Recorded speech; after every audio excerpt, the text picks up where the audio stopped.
साल 1590 जर्मनी में रहने वाली रेबेका लैम्प नाम की एक मासूम महिला को उसके पति और बच्चों के सामने आग में जिंदा जला दिया जाता है, क्योंकि कोर्ट में यह साबित हो चुका था कि रेबेका लैम्प एक विच यानी चुड़ैल थी जो काला जादू किया करती थी। उस समय यूरोप और अमेरिका के लोगों के दिमाग में चुड़ैलों का इतना खौफ था कि जिस महिला को चुड़ैल समझा जाता उसे आग में जिंदा जला दिया जाता था, या फिर ये पता लगाने के लिए कि कोई महिला चुड़ैल है या नहीं उसके हाथ पैर बांधकर उसे नदी या तालाब में फेंक दिया जाता था, जिससे दम घुटने के कारण कई महिलाओं की मौत हो जाती थी। तो आज की वीडियो में आप जानने वाले हैं यूरोप और अमेरिका में घटी विच हंटिंग घटनाओं के बारे में, जिसमें कई हजार महिलाओं को चुड़ैल होने के आरोप में मौत की नींद सुला दिया गया था।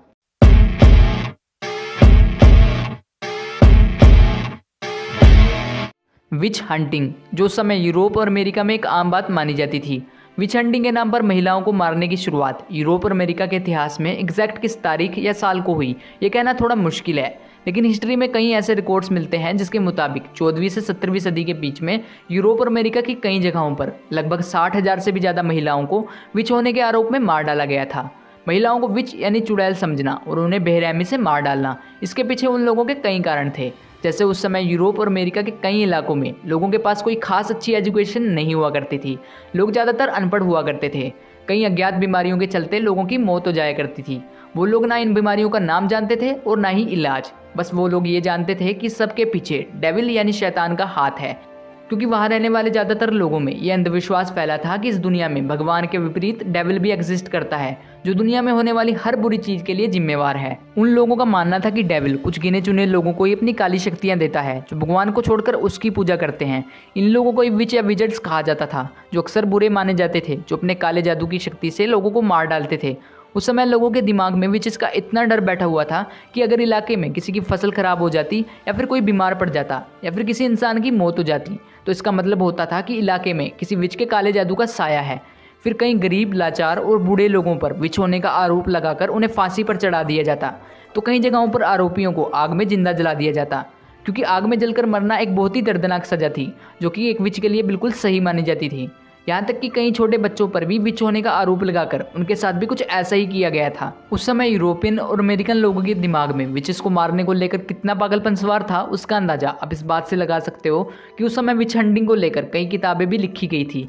जिसमें साफ शब्दों में लिखे संकेतों की मदद से एक आम इंसान भी विचेस को पहचान कर उसे मौत की सजा दिलवा सकता था। इन किताबों में जो किताब सबसे ज़्यादा फेमस हुई थी उसका नाम है द हैमर ऑफ विच, जिसे साल 1486 में लैटिन भाषा में लिखा गया था। द हैमर ऑफ विच नाम की ये किताब उस समय इतनी फेमस हुई थी कि इसका इस्तेमाल विचेस को पहचानने के लिए एक मैनुअल गाइड के रूप में किया जाता था। कुछ इतिहासकारों का मानना है कि शायद द हैमर ऑफ विच नाम की ये किताब ही वो मेन कारण थी जिसकी वजह से पुरुषों के मुकाबले ज़्यादातर महिलाओं को विच समझकर उन्हें मार दिया जाता था,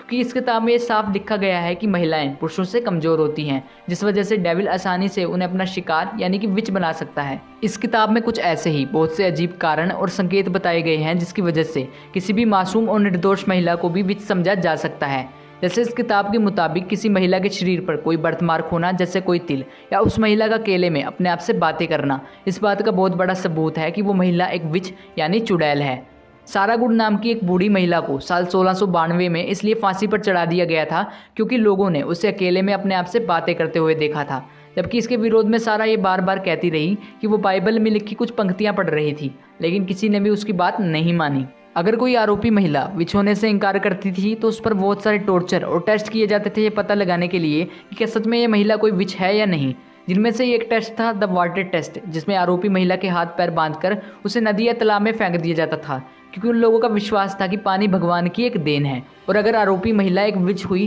तो पानी उसे अस्वीकार कर देगा और वो महिला अपने आप पानी के ऊपर तैरने लगेगी। इसलिए अगर इस टेस्ट के दौरान कोई महिला अपने आप पानी के ऊपर तैरने लगती तो उसे एक विच समझकर फांसी पर चढ़ा दिया जाता था, लेकिन अगर वो महिला पानी में डूब जाती थी तो उसे निर्दोष समझा जाता था और बाहर निकाल लिया जाता था। लेकिन इस टेस्ट के दौरान ही कई महिलाओं की दम घुटने के कारण मौत हो जाती थी। इस तरह के अंधविश्वासों के चलते यूरोप और अमेरिका में 14वीं से 17वीं सदी के बीच 300 सालों के अंदर कई हजार महिलाओं को मार दिया गया था। बल्कि आज भी दुनिया के कई इलाकों में महिलाओं के साथ कुछ ऐसे ही अत्याचार किए जा रहे हैं।